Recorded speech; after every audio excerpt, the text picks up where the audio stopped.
오늘 나눌 말씀의 제목은 교회와 조직입니다. 제가 꿈꾸는 교회, 제가 이상적으로 생각하는 교회가 있어요. 들으시면 좀 유치하다고 생각하실 수 있습니다. 제가 꿈꾸는 교회란 다른 게 아닙니다. 우리 자녀들이 부끄럽지 않게 생각하는 교회, 그게 제가 꿈꾸는 교회입니다. 제자들이 길을 가다가 서로 자기가 크다고, 누가 크냐고 다툴 때가 있었습니다. 제자들의 분위기가 그렇게 막 험악해질 때 예수님이 무슨 행동을 하셨냐면 어린아이 한 명을 데리고 오셨습니다. 그리고 이 아이를 영접하는 것이 나를 영접하는 것이고 나를 영접하는 것이 아버지를 영접하는 것이다 라고 하니까 이제 그 험악했던 분위기가 수그러들었습니다. 저는 가끔 우리 예수님처럼 우리 어른들의 회의에, 그것이 당회가 됐든 재직회가 됐든 공동의회가 됐든 자치회의가 됐든 우리 어린아이를 그 자리에 앉혀놓으면 분위기가 어떻게 될까? 좀 짓궂지만 그런 생각을 할 때가 있습니다. 큰 교회, 유명한 교회 되는 것 중요한 거 아닙니다. 중요한 건 우리 자녀들이 우리 교회를 어떻게 생각하느냐. 자녀들이 볼 때 자랑스럽게 생각할 만한 교회가 되었다면 정말 잘한 겁니다. 여러분의 자치단체 회의에 만일에 어린아이가 들어간다면 5살, 6살, 7살 그 아이들이 듣고 있는데, 그 아이들이 보고 있는데 부끄럽지 않는 회의, 분위기, 언행, 태도, 그런 것들이 이어진다면 괜찮아요. 그런데 왠지 이 아이는 밖으로 내보내고 우리끼리만 있어야 될 것 같은 회의라면 뭔가 문제가 있는 것은 아닌가. 교회가 해야 할 일들이 있습니다. 선교도 해야 되고 봉사도 해야 되고 구제도 해야 되고, 그런데 무엇보다 교회가 해야 할 일은 바로 우리 자녀들에게, 그리고 세상 사람들에게 하나님이 어떠하심을 보여드리는 것, 교회를 통해 하나님이 이런 분이구나 라는 걸 보여드리는 것, 이것이 교회가 해야 할 아주 중요한 일이 아닐까. 우리가 교회를 일컬어 그리스도의 몸이라 그래요. 에베소서 1장 23절에 교회는 그의 몸이니 만물 안에서 만물을 충만하게 하시는 이의 충만함이니라. 교회는 예수 그리스도의 몸이에요. 그렇다면 이 몸된 그리스도의 몸된 교회를 통해 바로 예수 그리스도의 성품이 드러나야겠죠. 자, 예수님의 성품, 그러면 사랑, 인자함, 선하심, 이런 이야기 하실 겁니다. 근데 우리가 간과하기 쉬운 예수님의 성품 중에 뭐가 있냐면 질서가 있어요. 질서. 고린도전서 14장 33절 말씀 우리 한번 읽어보겠습니다. 고린도전서 14장 33절 시작. 하나님은 무질서의 하나님이 아니시오 오직 화평의 하나님이시니라. 또 하나 고린도전서 14장 40절입니다. 14장 40절 읽어보시죠. 모든 것을 품위 있게 하고 질서 있게 하라.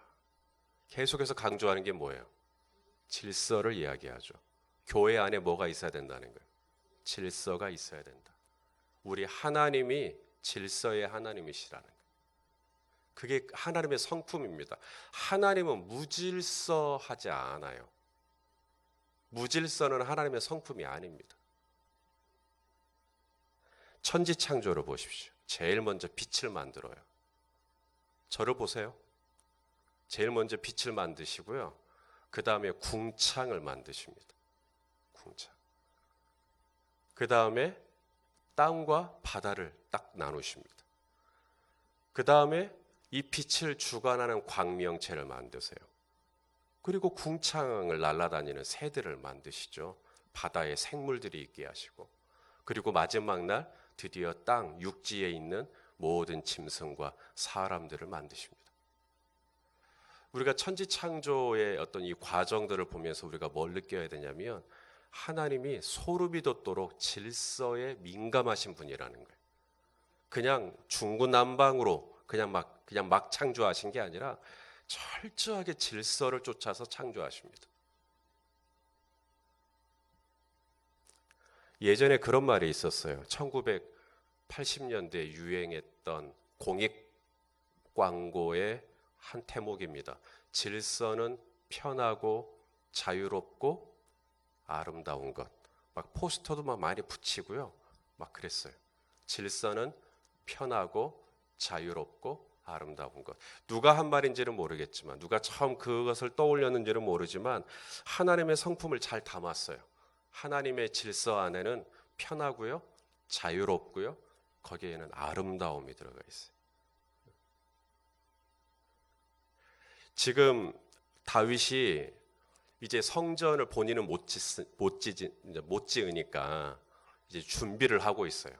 준비를 하는 것 중에 하나가 뭐냐면, 비단 재료나 아니면 성전 공사에 참여해야 할 사람들을 세우는 것뿐만 아니라, 이제 성전이 지어지면 이제 이 성전에서 봉사할 레위인들, 어제 보면은 레위인들, 오늘은 제사장, 그리고 내일은 찬양하는 사람들,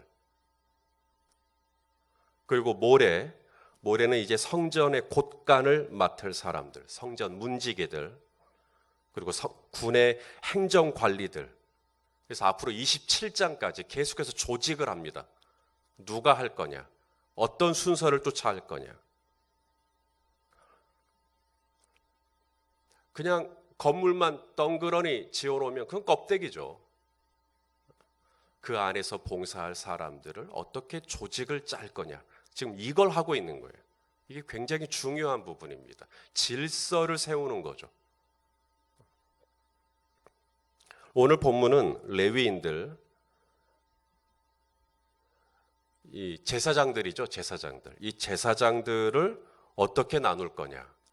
이 성전에서 봉사를 하는 아주 중요한 임무를 맡고 있는 이 제사장들을 어떻게 조직할 거냐? 지금 요 얘기를 하고 있는 겁니다. 성전에서 가장 높은 직무를 가진 사람은 대제사장입니다. 그리고 이 대제사장 혼자 성전의 일을 다 할 수 없으니 대제사장을 도와서 이제 제사장들이 돕는 거고요. 그 제사장들을 도와서 어제 본문에 나왔던 레위인들이 있는 겁니다. 어제 레위인들을 24반차로 나눠서 24조로 나눠서 이제 제사장들을 돕도록 했으니까, 오늘 본문의 제사장도 마찬가지로 24개 반차로 24개 조로 나눕니다. 똑같이 조직을 해요. 효과적으로 하는 거죠. 저를 도와서 부교역자들이 있고, 또 저를 도와서 장로님들이 계시고, 또 우리 목자와 목녀들이 계시고, 이런 식으로 재직회가 있고, 또 공동회가 있고, 이런 식으로 하나님께서 모든 것들을 조직을 따라, 질서를 따라 아주 정교하게 그리스도의 몸을 형성하도록, 그게 우리 하나님의 성품이에요. 자, 제사장들을 이제 세울 때 누구를 세우느냐, 이게 굉장히 예민한 부분입니다. 누구를 세울 거냐? 아론의 혈통을 따라서 세웁니다. 아론의 혈통. 그것이 권위니까요. 자, 오늘 본문 1절과 2절 말씀입니다. 1절과 2절을 같이 읽도록 하겠습니다. 시작. 아론 자손의 계열들이 이러하니라. 아론의 아들들은 나답과 아비후와 엘르아살과 이다말이라. 나답과 아비후가 그들의 아버지보다 먼저 죽고 그들에게 아들이 없으므로 엘르아살과 이다말이 제사장의 직분을 행하였더라. 원래 아론의 아들은 몇이죠? 방금 읽으셨잖아요. 아론의 아들들은 나답과 아비후, 엘르아살과 이다말이라 넷입니다. 그런데 두 명이 죽었어요. 먼저 죽었다. 나답과 아비후가 먼저 죽었어요. 왜 죽었을까요? 하나님의 질서를 깨뜨렸기 때문입니다. 하나님께서 정한 불을 가지고 나와야 되는데 나답과 아비후는 자기 멋대로 불을 갖고 나왔습니다. 하나님의 세우신 질서를 범한 거죠. 그랬을 때 다른 사람 같았으면 그냥 봐줬겠지만 제사장들이라 하나님이 봐주지 않습니다. 그래서 나답과 아비후를 바로 그 자리에서 죽입니다. 그래서 이제 두 명밖에 안 남았어요. 엘르아살과 이다말. 그래서 대제사장을 세울 때 엘르아살의 자손 중에서 한 사람, 그리고 이다말의 자손 중에서 한 사람, 이렇게 세웁니다. 그래서 오늘 본문에 보니까 엘르아살의 자손 중에서는 사독을 세우고 이다말의 자손 중에서는 아히멜렉을 세우는 거죠. 그렇게 대제사장을 세워요. 3절입니다. 3절 읽어보시죠. 시작. 다윗이 엘르아살의 자손 사독과 이다말의 자손 아히멜렉과 더불어 그들을 나누어 각각 그 섬기는 직무를 맡겼는데, 정통성이 있어요. 아론 계열의 자손들에게서 대제사장을 세웠기 때문에 이의가 없습니다. 대제사장의 혈통을 따라 대제사장을 세웠으니 아무도 이의를 제기하지 않습니다. 질서가 있으면 이의를 제기하지 않습니다. 자, 이제 사독과 아히멜렉을 도와줄 제사장들을 또 세워야죠. 제사장들을 세울 때도 마찬가지입니다. 아히멜렉의 자손 중에 16반차, 이다말의 자손 중에 8반차, 그래서 총 24개 반차, 24개 조로 나눕니다. 어제 레위인도 24개로 나눴듯이 오늘 제사장도 24개로 나눠요. 그러면 아히멜렉의 자손은 왜 16이고 이다말의 자손은 왜 8이냐? 어디서 이렇게 차이가 나느냐? 아히멜렉의 자손들은, 엘르아살의 자손들은 왜 이렇게 많고 이다말의 자손은 왜 이렇게 적으냐? 사울 왕이 다윗을 쫓는 과정에서 노베에 있던 이 제사장들이 이제 이 다윗을 도와줬다 그래가지고 노베에 있던 제사장 85명을 다 도륙합니다. 그때 이 이다말의 자손이 거기서 다 죽어요. 어쩌면 거기서 이다말의 자손의 숫자가 확 줄게 된 이유가 되지 않았을까. 중요한 건 왜 이다말의 자손이 적느냐, 그건 뭐 하나도 중요하지 않습니다. 중요한 건 뭐냐면 이 아히멜렉의 반차와 그리고 엘르아살의 반차와 그리고 이다말의 반차, 이 엘르아살의 반차가 더 많죠. 16개니까 더 많다고 해서 이들이 성전을 봉사하고 하나님을 섬기는데 지분이 더 많도록 하지 않았다는 거예요. 아무리 이 엘르아살의 자손이 많아서 저들이 훨씬 더 성전을 섬길 기회가 많더라도 하나님의 집을 섬길 때에는 이다말의 자손과 엘르아살의 자손의 구분이 없었다. 바로 요 대목입니다. 5절 말씀입니다. 자, 5절 말씀을 같이 한번 읽겠습니다. 시작. 이에 제비 뽑아 피차에 차등이 없이 나누었으니 이는 성전의 일을 다스리는 자와 하나님의 일을 다스리는 자가 엘르아살의 자손 중에도 있고 이다말의 자손 중에도 있습니다. 그러니까 성전에 들어와서 이제 백성들이 예배를 드릴 때, 제사를 드릴 때 이제 거기서 이제 제사장들이 이제 옷을 입고 왔다 갔다 하면 이분이 지금 엘르아살의 자손인지 이다말의 자손인지 알 수 있을까요, 없을까요? 모릅니다. 그렇게 하도록 했다는 거예요. 전혀 구분이 안 가도록. 그래서 이다말의 자손이 숫자가 적고 엘르아살의 자손의 숫자가 많고 하는 것 때문에 엘르아살의 자손이 조금이라도 더 지분을 얻도록 그렇게 하지 않고 그냥 차등이 없이 했다. 차등이 없이 했다. 우리가 교회라고 할 때 회가 모임을 의미합니다. 커뮤니티예요. 공동체입니다. 그래서 교회라고 하면 거기에는 반드시 조직이 들어가야 돼요. 회니까요.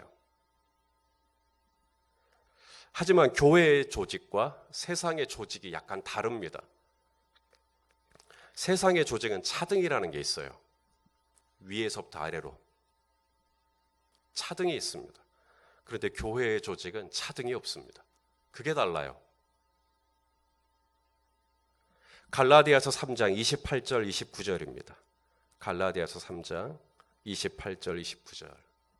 자, 읽어주시죠. 시작.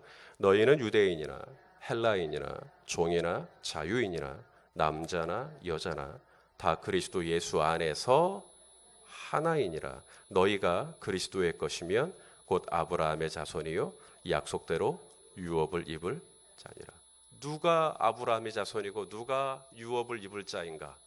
헬라인이든 야만인이든 종이든 자유인이든 남자든 여자든 차등이 없어요. 다 그리스도 안에 들어와 있으면, 교회 안에 들어와 있으면 다 아브라함의 자손이고 다 그리스도의 유업을 받을 자고 차등이 없어요. 저는 엘르아살인데요, 그래서 어쩌다고요. 저는 이다말인데요, 그래서 어쩌다고. 차등이 없습니다. 누구나 다 20절 이하에, 오늘 본문 20절, 우리가 읽지는 않았습니다만은 20절 이하에 보시면 나머지 레위인 이렇게 나옵니다. 좀 이런 표현이 그렇습니다. 떨거지란 얘기입니다. 분명히 어제 23장의 레위인들의 소개가 다 끝났어요. 그런데 오늘 오늘 본문이 24장이죠. 24장 제사장에 대한 이야기를 하는 24장에서 갑자기 또 다시 레위인의 이야기를 또 하는 겁니다. 근데 그 레위인이 어떤 레위인가? 나머지 레위인들이에요. 자, 20절 말씀입니다. 24장 20절만 한번 읽죠. 20절만 시작. 레위 자손 중에 남은 자는 이러하니 아브람의 아들들 중에는 수비엘이요 수바엘의 아들들 중에는 에드야며. 남은 자가 나옵니다. 어제 다 이야기해 놓고 아직도 남은, 그러니까 이들은 레위인들 중에 그닥 중요하지 않은, 어쩌면 사람들에게 시선을 많이 받지 못한, 저 사람이 과연 무슨 일을 할까 싶은 그런 사람들. 그런데 이들에게도 다윗이 어떻게 했다는 거예요? 전부 다 직무를 다 맡겼다는 거죠. 왜요? 차등이 없으니까. 그게 성전이니까, 그게 교회니까. 엘르아살이라고 해서, 이다말이라고 해서, 나머지 레위인이라고 해서 다 같이, 우린 다 같이 하나님의 성전에서 함께 봉사하는, 하나님의 집을 세우는, 차등이 없도록 그렇게 하고 있는, 다윗이 그렇게 하나님의 성전에서 봉사할 사람들을 세우고 있는 모습을 우리는 놓치지 말아야 돼요. 아, 이게 교회구나. 이게 교회구나. 사랑하는 여러분, 우리는 레위인들입니다. 너희는 택하신 족속이요, 너희는 왕 같은 제사장이요, 너희는 거룩한 나라요, 그의 소유된 백성이라고. 우리는 레위인이에요. 그러면 레위인인 저와 여러분에게 주어지는 의무와 특권이 바로 몸된 교회를 섬기는 겁니다. 차등이 없이 섬기는 겁니다. 남자든 여자든 노인이든 젊은이든 다 같이 섬기는 겁니다. 그게 교회입니다. 저희가 올해 15주년을 맞아서 장로 선거를 하기로 했습니다. 가을 정도에 선거가 있을 예정인데 저희 당회가 기도하면서 준비하는 것 중에 하나는 뭐냐면, 이번에 처음으로 여성 장로가 좀 세워졌으면 좋겠다 싶은 마음이 좀 있습니다. 차등이 없으니까. 저희 교회 정관에는 여성 장로도 세울 수 있도록 해놨어요. 문제가 없습니다. 저희 교회 교단에서는 이미 여성 장로 안수 다 주어질 수 있고 여성 목사도 세워질 수가 있습니다. 다만 비율은 조금 볼 거예요. 무슨 말이냐면 남자 장로가 한 3명 세워지면 여성 장로가 1분 세워진다든지 이런 식으로. 그러면 차등 아닙니까?